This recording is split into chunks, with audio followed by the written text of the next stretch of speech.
All right, in order to pick this up, you want to grab this handle right here, then pull it up on your knee and then swing it around on your backpack like that. And that's how you don't wear out these straps on your backpack.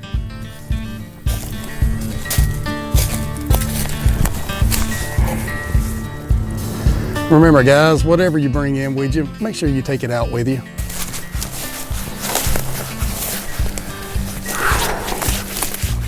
All right, anytime you're walking through the woods, you want to keep an eye out for certain things, okay? Like in this instance, right down here in South Mississippi, we have what's called American beautyberry.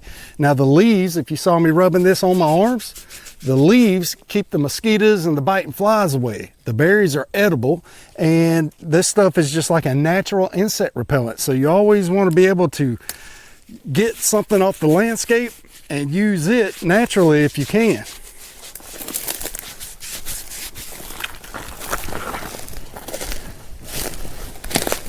All right here we have some pine straw off of a dead pine branch that fell down.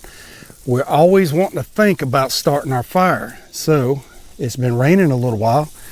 This stuff is dry. Anytime you have something up off the ground, it's going to be drier than stuff on the ground.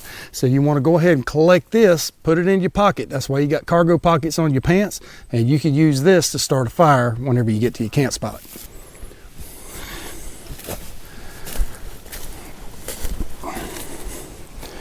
All right.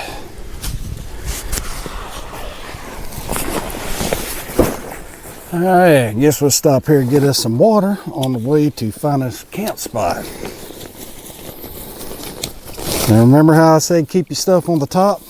That's why. We can filter our water now. And what we're going to do is we're going to collect a bag full of dirty water.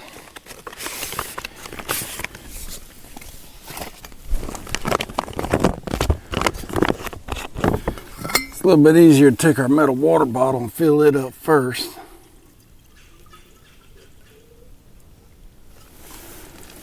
And then pour it into here. Because we're going to boil the water in the metal water bottle anyway. All right, there we go. We got a couple more to go.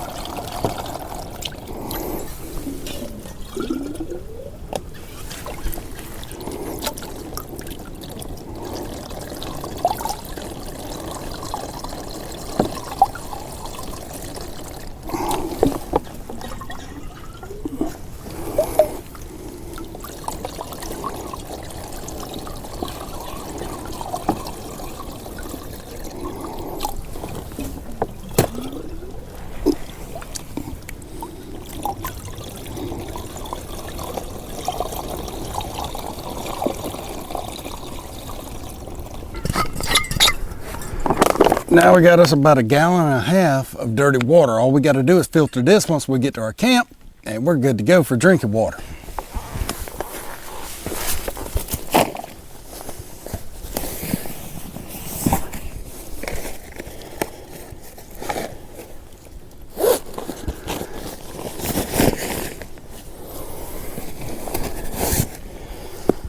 We can also use this GRAYL water filter. Just take that out, fill this cup up with some dirty water. There's a fill line right there, 24 ounces. You just set it onto the ground. Open this lid up just a little bit. There's a little arrow. And then you just squeeze that puppy down.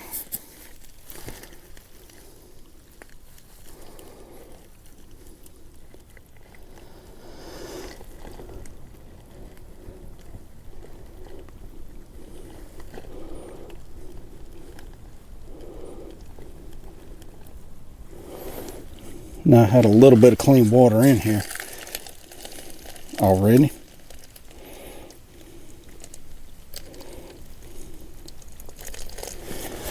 Now, there we go. All that dirty water is 100% ready to drink. It tastes clear, clean, and fresh. All the nasty's been taken out of it.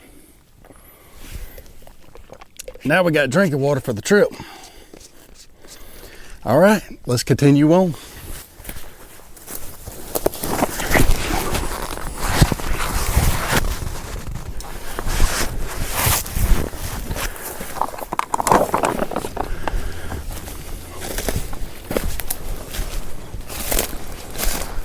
All right, yes indeed.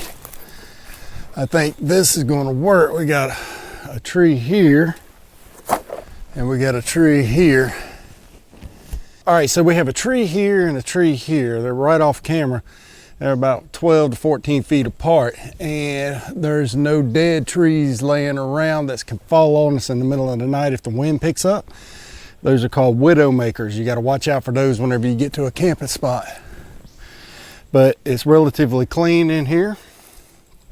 There's plenty of firewood laying around on the ground, and that's some of the things that you want to look for whenever you're doing a campsite. You want to make sure that you have plenty of firewood, you got a close proximity to water, and you don't want any widow makers falling on you in the middle of the night, any dead trees, anything like that. It's relatively clean. We got a lot of pine straw on the ground. We can use the pine straw to start a fire, but in this case it's wet, so remember how we collected the pine straw earlier? We're going to use that pine straw to start our fire, and we're only going to use our little cooking stove for a fire this evening. So let's get started setting up our shelter for the evening and get our camp all set up. And I'm going to show you how we hang a ridge line, and then we're going to hang our tarp over. We're going to do a lean-to type shelter. So let's get started. Let me show you what we're going to do first.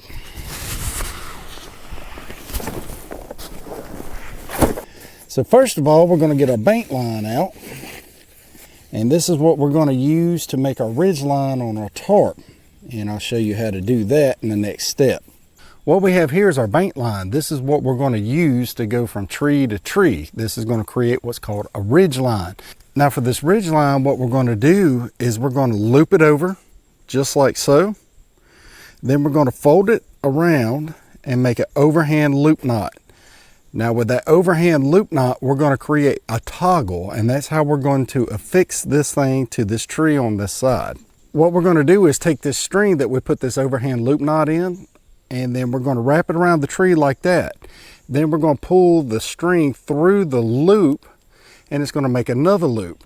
Inside that loop, if you've watched any of my videos before, I have a toggle. A toggle is just a stick that you're going to stick inside there just like that. And it's going to keep this from coming apart, and it's going to hold it all together. So we're going to take that end that we made, we're going to wrap it around the tree this way, about 6 foot tall or so.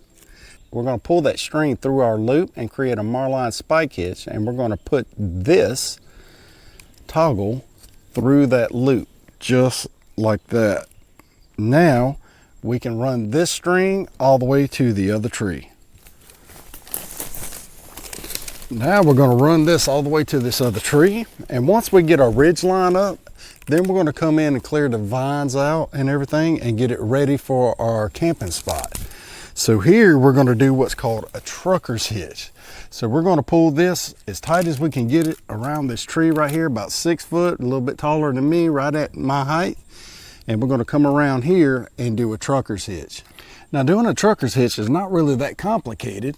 What we're going to do is we're going to put our string around this tree like so, and move our string back up to 6 feet. Now what we're going to do is create a loop in our string right here to where we can use that loop to pry this as tight as we can get it. Now you want to hold the string in your hand like this.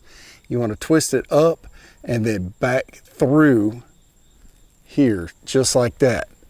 Now by doing that, you just made a secure loop inside your string, and now you want to put this string inside there, and then you could just tighten it down. Let me show you how to do that knot again.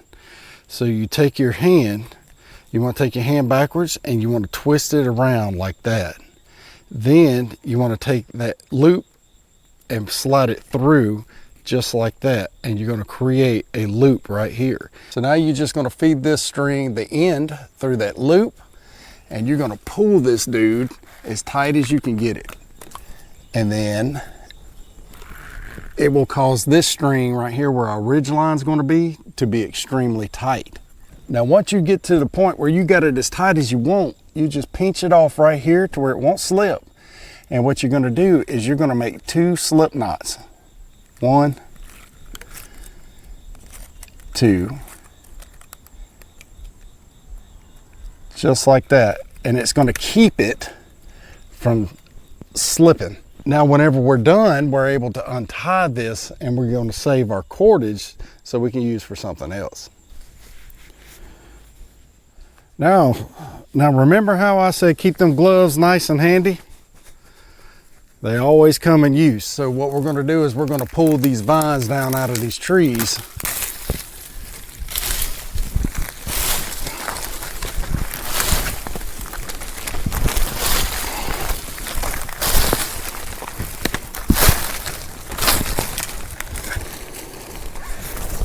Now I just pull these dudes down.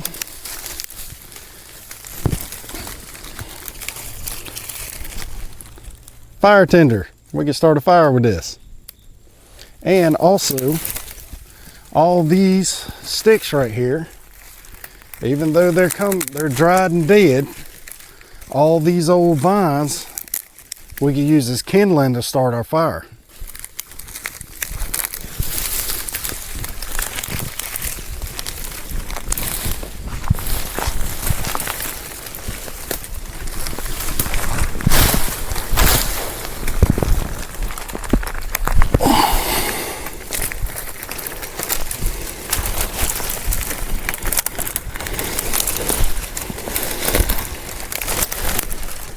We're going to need 3 more pieces of string here, and we're going to take them about 12 inches long or so, and then we're going to cut it. We're going to cut it with our trusty but not rusty knife, and then we're going to do another overhand loop knot just like that, and you've made a loop. Now what we're going to do with these loops, they're going to become prusik knots, and this is what we're going to use to secure our tarp to our ridge line. So in addition to the 3 loops that we have here that we're going to use to attach our tarp to our ridge line, we're going to need 3 toggles as well. So you're going to need 3 more sticks that you can use as a toggle. All right, so how you're going to make the prusik loop is you're going to take your little loop right there, and you're just going to loop it around 1, 2, 3. All right, and then you're going to pull it tight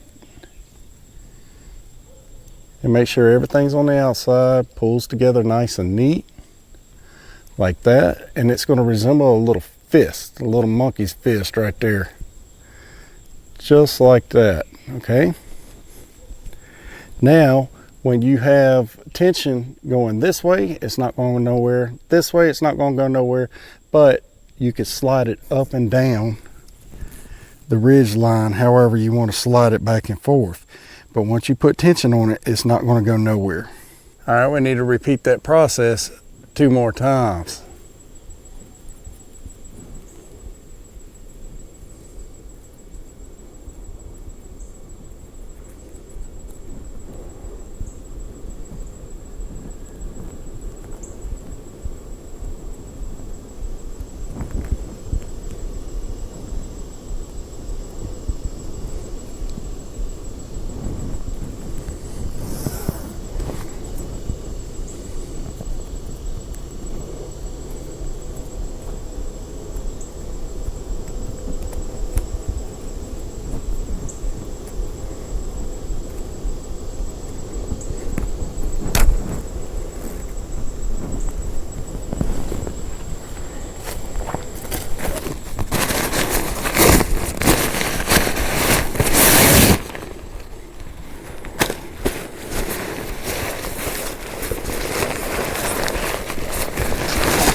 You're simply going to take one corner of your tarp, you're going to insert that prusik loop that we just did, and then you're going to take your toggle and insert your toggle into your loop. Now that's not going to go nowhere, and we can slide it wherever we want to slide it, up and down this ridge line to make it tight. Let's do it on the other end.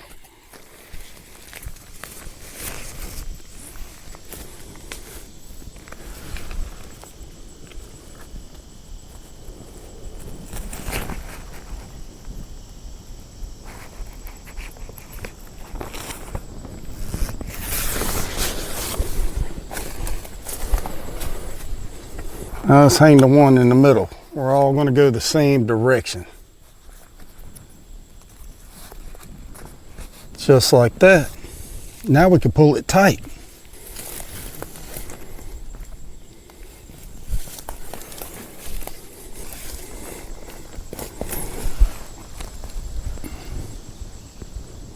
Now if you notice what happened, it tightened up here in the middle. We put this up here, and then when we tightened up this side, it got real tight. We tightened up this side, it got real tight.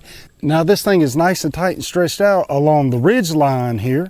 So now all we got to do is just pull it back, stake it down, and we have our shelter. Once we get it all staked off, then we're going to clean it out, and then we're going to lay our bed pad down, and then we're going to go ahead and put the wool blanket down. Then we'll get started collecting some firewood. But first, before we do that, we're going to filter some water because it's starting to get thirsty. Now the 3x3 tarp comes with some included tent stakes. All we're going to do is stake out each corner and then in the middle, and we're going to do it in a lean-to fashion, and that's what we're going to use for the shelter. You just grab a corner of your tarp and you just pull it kind of tight.